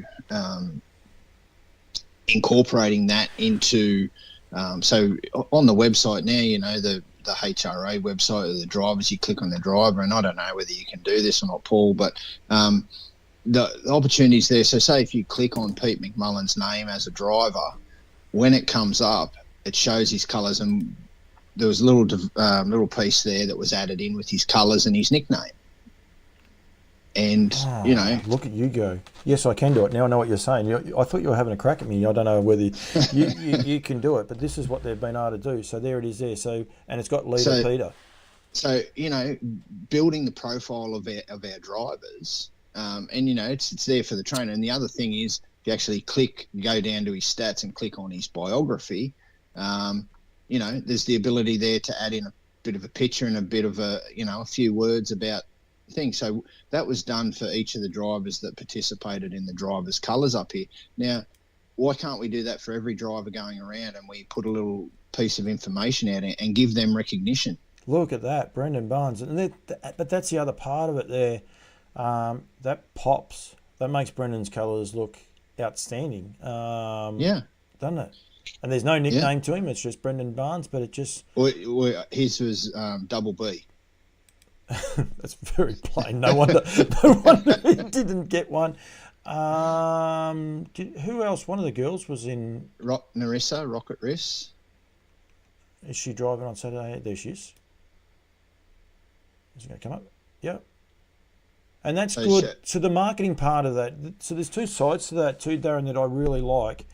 they're not all done the same. Like the three people are so different. Angus Garrard was in it because he was a kid. Yep. And and even to that extent, they've totally moved the name, everything. So, yeah, well done to Racing Queensland and to continue and build on that, because that is the one thing about it. We do something once and we say whether it did or didn't work. We kick it to touch, but we shouldn't do that, should you? We should continue to try and build it. You know, why can't we have that for every driver listed across all states? You click on their name, you find out a little bit of extra, not just the pure basic number stats, but a little bit of background, and you know, it creates that story behind just the name and the numbers. Mate, I love that. I think you're spot on, and I reckon we'll get a few people thinking about that. That's for sure, because you're right. That is so easily done. And then, as you say, even with the trainers, it'd be nice to click on. You want to sell Leap to Fame. You click on Grant Dixon, and you got a photo of Leap to Fame. Behind him as his horse as a trainer, and you could have the black and white, but because he is the current horse. So if you click on him and you say, oh, he's a bloke that trains Leap to Fame. Again, we know he trains him, but it's the next person that comes in. My 17-year-old daughter says, oh, who's Grant Dixon? And she's able to say, well, he trains Leap to Fame. And go from there. Greg Sugars trains Just Believe. And I understand you put Emma and Clayton or something like that, you'd have an issue there, but at the same time, I'm sure they'd have a marquee horse. They might say, well, we want Holland Allure Bay. Or they might just have their colours. But you'd be able to market it. It would actually be nice to have different ones, wouldn't it, when you think about it? Yeah, 100%. And, like I say, it just gives a different avenue to promote not only those that are out there and the front-facing sort of people, but our horses are our heroes. They should be probably number one, and then drivers probably number two, equal with the trainer. But the drivers are the ones that the public see out on the horse. I'll throw a different one to you too, because I'm big on sponsors. I'm sitting back because I'm sort of happy about this one. But I'm big on sponsors. But sponsors need to get something. I get paid by Woodlands, Barrostock. There's no mistake why there's hats on the back wall and then there's hats on my head, because the ones on my head get more profile. Imagine, because Woodlands do sponsor the odd driver. I know that. What's his name? Josh Dickey was on there before. He's a sponsored Woodlands driver. There's a couple of them over there in New Zealand. To have a sponsors section. So instead of just being paid by them, the driver could earn money, or the trainer could earn money through their sponsorship, and they'll say, look, it'll be on my profile page on the harness web. So it gives people an extra avenue of making money. It also gives the opportunity then to not go to Woodlands or Barrostock or Nutrien, to go and see, Ford cars or Dyson vacuum cleaners, or I don't know, but go and, a housing company that are building houses and say, you want to sponsor me? Every time people, I win 100 races a year. James Herbertson wins 100 races a year, and a housing development company get behind him, and they give him a bit of money, and they go from there. And then they send their people, they say, oh, look, we sponsor this driver, and then we might get an accidental $1 each way again on the racing product. Yeah, and it only takes that accidental $1 each way to be a winner or a hard luck story or something like, that they then pass it on, and, exponentially, where does it stop? Yeah, I must say, we'll totally agree with that. I've got Anna Glide is on there, and she'll be watching it. She's Greg Gengle's better half. She'll be punching Greg and saying, you should be watching this. I keep telling him it's an award-winning show that he should watch, but he never does. He just he tells me, no, he's too busy, but that's okay. But again, even the likes, I could just scroll down there now, and I don't think Brittany Graham, she didn't take part in that. So you click on Brittany Graham, and there's nothing there for her, and yet we ask her to market and promote our industry all the time, and yet when you see her name, she's just another driver, whereas just a profile photo of her, and even Sky Channel promoter or something like that, could only help our industry when people, again, click on Brittany's name and see that, and then they see her colours and see what she does and go from there. And then, as you say, build those biographies as well. Well, and obviously they can do it because part of it's been done. Bricky, we might get a phone call from someone. They might tell us off after this because we're giving someone a heap more work, but that's okay. that's what we're here to do.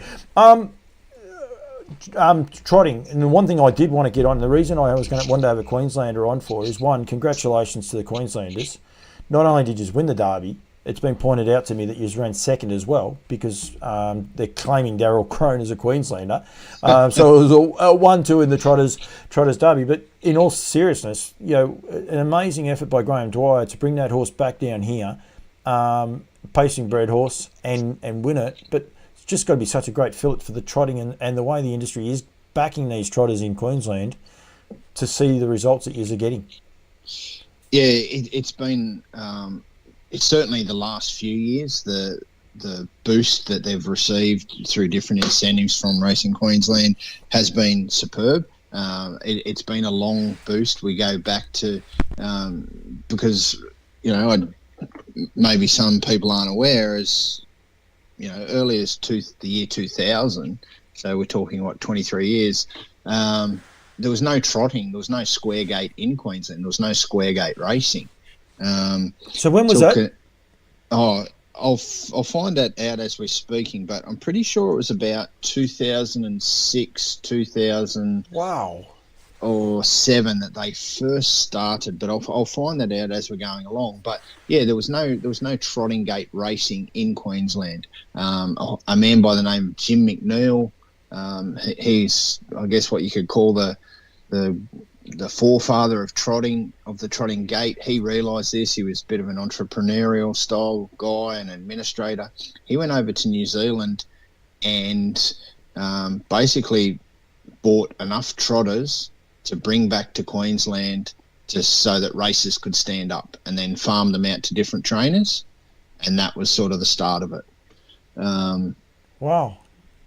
So it's built from there. With the Square Trotters Association have had, different initiatives along the way to boost it. There's the Darrell Alexander Memorial Championship that first started in about 2008, I think it was, give or take a few years there, at the Gold Coast. That come along, and then the Jim McNeil series started to honour Jim, and from there it's just continued to grow. People have started breeding trotters, and it's just grown from there. And then, as a result, no Queensland trained pacing or trotting horse has ever gone down for the Victorian Trotters Derby. So Graham and he's No, that was one of the stats he said to me. So that he said that he believed no other horse from Queensland had ever contested the Derby, let alone won it. Is that so? That's your belief. You think that's right as well? Yeah, I went. So I talk about going down rabbit holes. That's a rabbit hole I went down, and I couldn't find the closest. The closest I could come up with was last year, and that was I'll Be Late. He was trained by Chantel Turpin, but he went down and joined the Emma Stewart stable for the Derby, and he's now with David Miles. And Susan is her name, was the other horse at the same time, and it come down to the Oaks. Yeah, so it went to Emma as well. So actually trained by a Queenslander, we couldn't find it. So someone out there knows of one. I'm not 100% definite, but I'd be 99.9% sure that he is the first one to even attempt it and to come away with the win.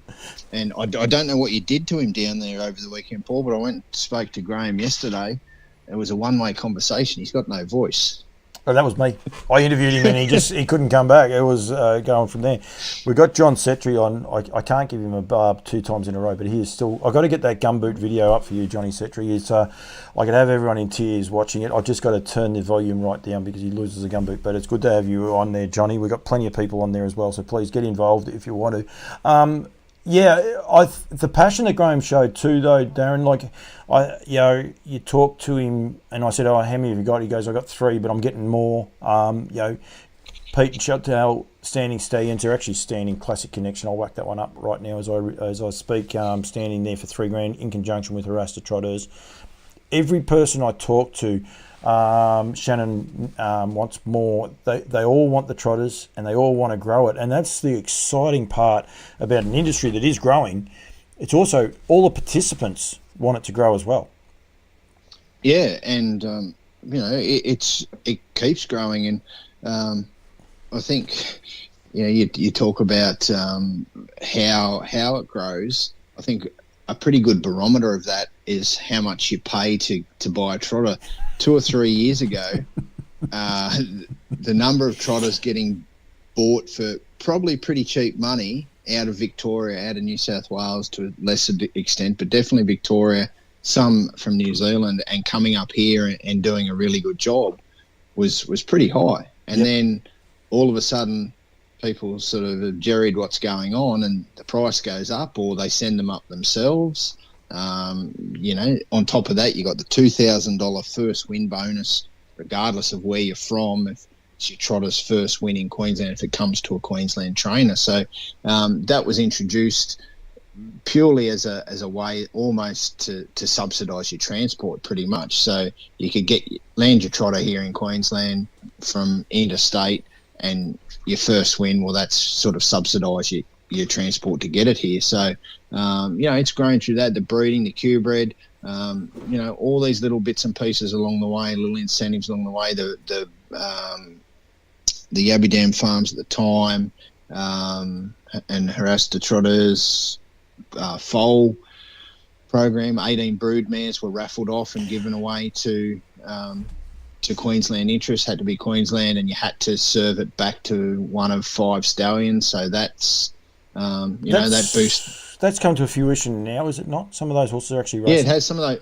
I think we're up to about 5 of the resultant foals out of that 18 have won races. Yep. And as a result of that, it's not a bad earn, because they won the foal in the raffle, and then they've won their first race, which is they've been Q-bred, so they've got a $14,000 Q-bred. So, for the people that have got them, it's a nice little way that they've been able to get into trotting, and in some cases, people that have never had a trotter and got them, and and they're brood mares, so they're breeding again, and like I said before, talking about something completely separate, but it's just that exponential. Yep. Where does it stop? Yep. And then as just, you've got, like I said, then you get quality horses, like a horse like Adele. Looking at her there, Majestic Harry. Where did he run? 4th in the Inter-Dominion, 5th in the Inter-Dominion. Yeah, 5th final? last year in the final. Yeah. So they're not as if they're horses that are gone up there to live out their days. A little bit like they probably did even only 3 years ago. Now they are serious horses. Like, Adele is a very valuable mare in the breeding barn. She could go to the stud, but instead, because of what you guys have there in Queensland, she ain't going anywhere. I'm sure they're more than happy with the job that Jack's doing with her, and then that complements your race meeting, because this is race 4. This is not at the end of the program or at the start of the program, or we'll fit them wherever we can. It'll be the last leg of your early quaddie. It is. Yep, last leg of the early quaddie. So, there's so many upsides to it with the trotters. And then, as I said, Graham to come away and win the Derby with a pacing bred horse, brilliantly named. I'm very frustrated. A lot of people haven't jumped on the name enough, but it is brilliantly named, like being by betting line out of an Albert mare, and it's called Not As Promised. I know her name was As Promised, or Promise Me, I think it was. But it's just such a great name because it's a pacing bred horse, and done an awesome job. And Nathan Dawson, I know, I spoke to him the other day. I said I don't want to do an interview because for mine the day was about Graham and the job, and he'd tell you, just a really genuine person, because he said no, absolutely, he'd rather leave it around that, and I'm going to catch up with him when I get up to Queensland for the Inter-Dominion. But he's just a great story, Nathan, and the job he does. And his presentation, I just love the way he presents himself on the track and away from the track, in far as how he dresses and the way he presents himself as a person. Yeah, he does a wonderful job, and he's just having a season like no other. He's just getting winners and winners everywhere. He's already got, we're 5 races down at Redcliffe tonight. He's already got 2 winners there. He drove a double yesterday. He's on track to get to 400, so that's a massive achievement. So he does a great job, and polite guy who always have a chat, and he does a great job for himself. And Graham, the little Aussie battler, he likes to call himself. I had to chip him yesterday. I said, you're a dual Group 1 winning trainer now, mate. You can't call yourself a battler. So, but But he's worked his way up, and everything he's done along the way, they've reinvested into their property all the way along the way. Hoping to get the better horse, and this year the last couple of years they've improved, and he's had 100-win seasons the last 3 or 4 seasons in a row now, just with pretty much the same horses year on year. Whereas this year he's sort of got a bit of better stock, and he's in a position now where he's starting to dream and starting to think how far can we go? We've got this really nice horse. It's stayed down there. It'll be going to the Breeders' Crown Series. When I was talking to him yesterday, they've even been on the phone to New Zealand to look at the New Zealand Trotting Derby. That's in December. Yep. So he's already looking there, and I think it's great. Like, these are the stories that make racing, and the owner, Tony Vivas, he's not in the best of health at the moment, but he's been an investor in the series for so long, in the racing for so long, and he's a businessman, and doesn't mind a punt, and I believe he got an absolute pocket full the other day on the punt, so good luck to him. It's all these stories that make part of the sport so great. So absolutely. And I was looking then at Graham, like you said, he's had 100 winners the last 4 seasons, but he's on 111 so far. Like, he's going to have a real breakout year. He's going to clear $1 million in stakes. So that's awesome.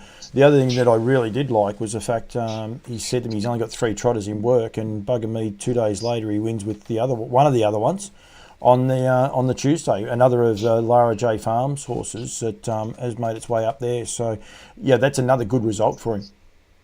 Yeah, it certainly is a good result, and the fact that he's that horse, Darcy's Fireball, when it had its first run up here, Nathan actually said, "I think this is better than the other one." So that would have got him scared now if he'd have said that now. Yeah.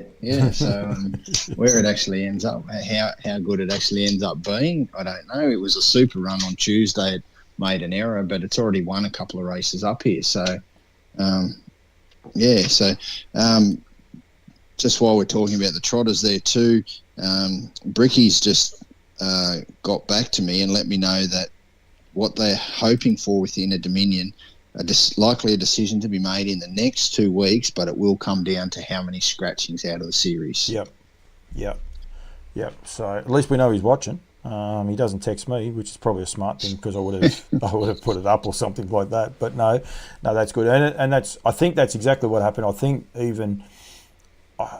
they put a deadline on when it was, and everyone said, well, it's got to be 3, and then as the deadline approached, it just wasn't going to be feasible. Hopefully it is feasible up there as well. Starting to show my age, because I can remember Peter Gregg as a driver, and I just looked up his age just then. He's trained to win it tonight, and he's 70 years young. So well done to him. And unfortunately, I feel old myself now. I remember when Sky Channel first came out, he was one of the drivers I used to be able to pick out, him and Alan McDonough. Alan, I forgot his name. Came down here for a while.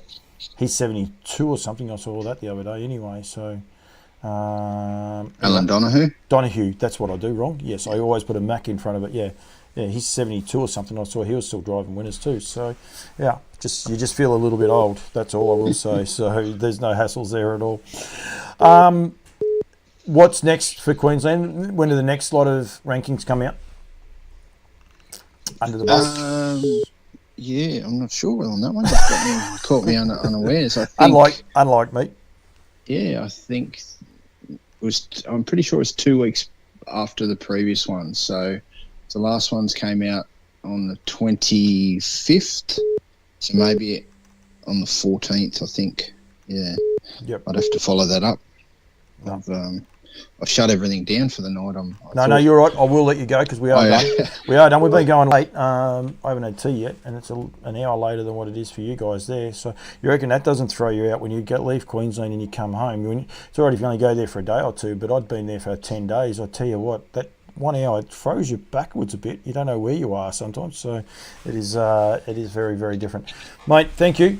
Thanks for joining me. Yeah, no worries at all. And I'll probably be calling on you, as I said, through the end of the minute. Any news and stuff like that, we'll get you on and promote it as well, because I want to make sure that people are aware of what's going on. I love what's going on in Queensland, both from the racing point of view, but also some of the stuff from our sponsors. But the way the sport's growing, I think we need to embrace it and encourage it everywhere. That's the one thing I try to get people to be aware, that when there is something positive, jump on that bandwagon and push it, and hopefully the next state gets that same push, if you like. Like I said, New South Wales putting a Jackie, and it's very, very positive for them in Queensland at the minute. New South Wales with their colonial bred horses up, nearly 50%. So those things are what we need to keep the message getting out there and getting people involved and spreading the word. Yeah, that's it. And we make it the positive news and the stories and whatever we can get out there and just really showcase how good it is, because that's the thing. We all know how good it is. It's getting those other people to come in and get fresh eyes on it. Yep, and we'll get the drivers with their colours and names up above their banners, because I did actually look. Nathan Dawson doesn't have one. Seriously, Racing Queensland. Bricky, if you're still watching, you've got to do something about that. That's your first, the first one. I want to see two, actually. I want to see Grant Dixon with Leap to Fame behind him, and then Nathan Dawson, and I don't know what you put behind him, just put winners or something like that. I don't know. It can't be that hard, but just put something behind him. Yeah. All right, mate. Yeah, we'll have to sort out nicknames for everyone, and away we go. We reinvent the wheel. Darren, thank you. No worries, mate. Anytime. We didn't even touch on the yearling sales, and Nutrien will be there, but we'll touch on that. We were talking about that the other day, but there's plenty going on. There's going to be a lot of exciting stuff with Queensland. So thank you very much for joining me, and really appreciate your time. No worries, Paul. Enjoy your dinner. Thank you. I don't know what I'm going to have for dinner. Thank you very much to Darren. No, I really do appreciate it. And thank you to everyone that has been tuned in and still watching, and going from there. Getting involved in the show. As I said, it is Talking Trotters. We want to highlight it. I think Darren brought up a really, really cool one there, that what they are doing in Queensland, and potentially if the infrastructure is there for it to be done in Queensland, get it done for ourselves here in Victoria. The other thing I didn't touch on with Darren was, of course, the Redcoats have finished up in Queensland officially last week, I think. So, we should have probably touched on that. I apologise for that one there. Cam Brown from Western Australia. What time is it in WA? 4:45. The day is still young, Cam. You should be on Facebook Live at that stage, but might have to have a chat with him at some stage. They've got some good races coming up as well. So, going there. Good. Well done to Jordan Topping in Queensland. He's only been driving for 4 seasons and going along pretty good. Got a winner tonight at Redcliffe. Rightio, that's a wrap for On Loose Lines. As I said, next week I'm going to make it the New Zealand show. We'll get a couple of guests on from New Zealand.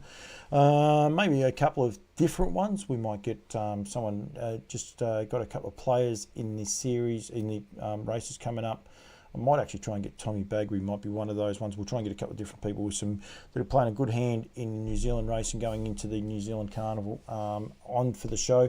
And because then the week after I will be live. I just got to work out my dance card. I'm not sure about On Loose Lines how it will go when we're in New Zealand, but it may work. We might do a Wednesday night wrap, although Riccarton races are on the Wednesday, so we'll just see. We'll play it by ear. It might be a Thursday, but the trots are on Thursday. But we could might do a matinee. I don't know.